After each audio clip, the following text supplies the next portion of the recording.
पहले टैक्स और अब रेपो रेट। लग रहा है ये साल मिडिल क्लास के नाम है। रिजर्व बैंक ने मिडिल क्लास को एक बड़ी राहत देते हुए रेपो रेट में कमी कर दी है।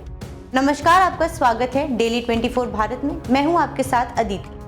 रिजर्व बैंक ऑफ इंडिया यानी आरबीआई ने ब्याज दरों को 6.5% से घटाकर 6.25% कर दिया है।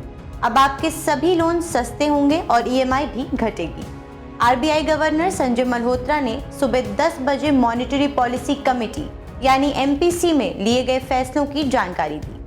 दिसंबर 2024 में आरबीआई गवर्नर का पदभार संभालने वाले संजय मल्होत्रा की अध्यक्षता में हुआ पहली मॉनेटरी पॉलिसी कमेटी एमपीसी की बैठक 3 दिनों तक चली।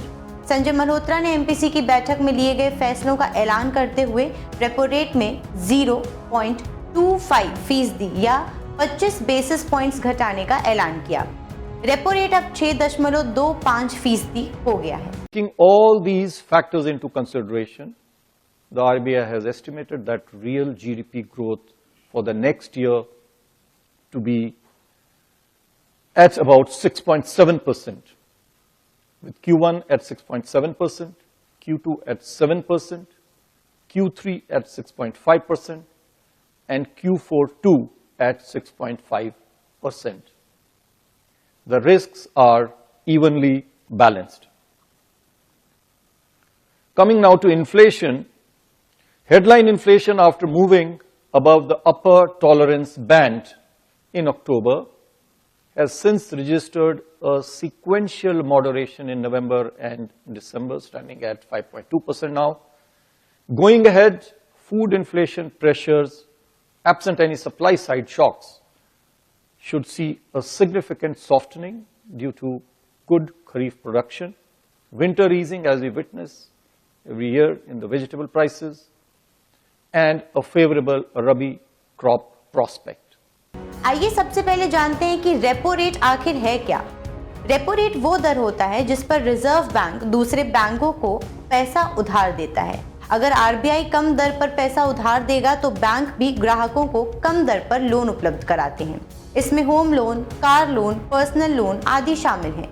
रेपो रेट कम होने से मिडिल क्लास को बहुत फायदा होता है क्योंकि इससे ईएमआई का बोझ कम हो जाता है। वहीं दूसरी ओर बाजार में लिक्विडिटी भी बढ़ती है। अब आप सोच रहे होंगे कि लिक्विडिटी क्या होता है। दरअसल लिक्विडिटी को हिंदी में तरलता बोलते हैं। लिक्विडिटी का मतलब वो क्षमता या सहजता है जिससे आप किसी एसेट या सिक्योरिटी को इसकी बाजार कीमत को प्रभावित किए बिना नकदी में बदल सके। उदाहरण के तौर पर जैसे आपने कहीं निवेश किया और आपको पैसों की जरूरत है तो आप बिना किसी अधिक नुकसान उठाए जल्द से जल्द अपना पैसा निकाल सकते हैं। इसमें जितना कम समय लगेगा आपकी लिक्विडिटी उतनी ही अधिक होगी। और बात करें अगर अभी की तो आरबीआई के इस फैसले के साथ बैंकों के लिए कर्ज लेना सस्ता हो गया है और उम्मीद की जा रही है कि इसका फायदा जल्द ही बैंक नए कर्ज लेने वाले ग्राहकों को लेकर पुराने कस्टमर्स तक पहुंचाएगा। आपको बता दें कि रेपो रेट में ये कटौती 5 साल बाद की गई है। इससे पहले आरबीआई ने मई 2020 में रेपो रेट घटाया था, हालांकि उसके बाद धीरे धीरे बढ़ाकर 6.5% तक कर दिया। आखिर बार रेपो रेट में बढ़ोतरी फरवरी 2023 में की गई थी। गवर्नर संजय मल्होत्रा ने कहा कि बैठक में इकोनॉमिक डेवलपमेंट को लेकर भी काफी चर्चा की गई। गवर्नर ने कहा कि ग्लोबल इकोनॉमी चुनौतियों से गुजर रही है, साथ ही वैश्विक स्तर पर महंगाई भी बढ़ रही है।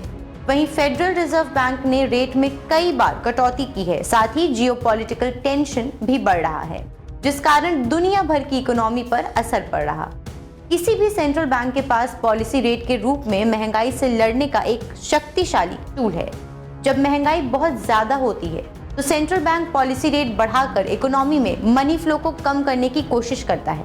पॉलिसी रेट ज्यादा होगी तो बैंकों को सेंट्रल बैंक से मिलने वाला कर्ज महंगा होगा। बदले में बैंक अपने ग्राहकों के लिए लोन महंगा कर देंगे। इससे इकोनॉमी में मनी फ्लो कम होता है।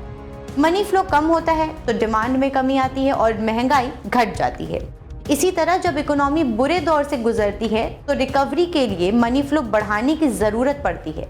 ऐसे में सेंट्रल बैंक पॉलिसी रेट कम कर देता है। इससे बैंकों को सेंट्रल बैंक से मिलने वाला कर्ज सस्ता हो जाता है और ग्राहकों को भी सस्ती दर पर लोन मिलता है। अब हुई कटौती से जानते हैं कि आम आदमी को कितना फायदा होगा। आरबीआई द्वारा ब्याज कट करने के बाद कितनी ईएमआई बनेगी। अगर किसी ने 25 लाख का होम लोन लिया तो उसे 8.75% ब्याज दर के हिसाब से 22,093 रुपए EMI चुकाना पड़ रहा होगा। लेकिन रेपो रेट में 1/4% की कटौती होने के बाद ब्याज दर घटकर 8.50% पर आ जाएगा और अब EMI के तौर पर 21,696 रुपए चुकाने होंगे, यानी 403 रुपए की हर महीने बचत, जबकि एक साल में EMI के मध्य में 4,836 रुपए बचेंगे। अब अगर किसी ने 50 लाख रुपए का होम लोन लिया तो 9% के दर से 20 सालों के लिए अगर लोन लिया हुआ है तो अभी 44,986 रुपए EMI चुकाना पड़ रहा। ब्याज दरों में 1/4% की कटौती के बाद होम लोन का ब्याज दर घटकर 8.75% पर आ जाएगा और 44,186 रुपए EMI चुकानी होगी, यानी हर महीने 800 रुपए और एक साल में 9,600 रुपए की बचत। यानी मिडिल क्लास के लिए बचत ही बचत का साल है 2025। फिलहाल के लिए इतना ही। आगे की जानकारी के लिए देखते रहें डेली 24 भारत।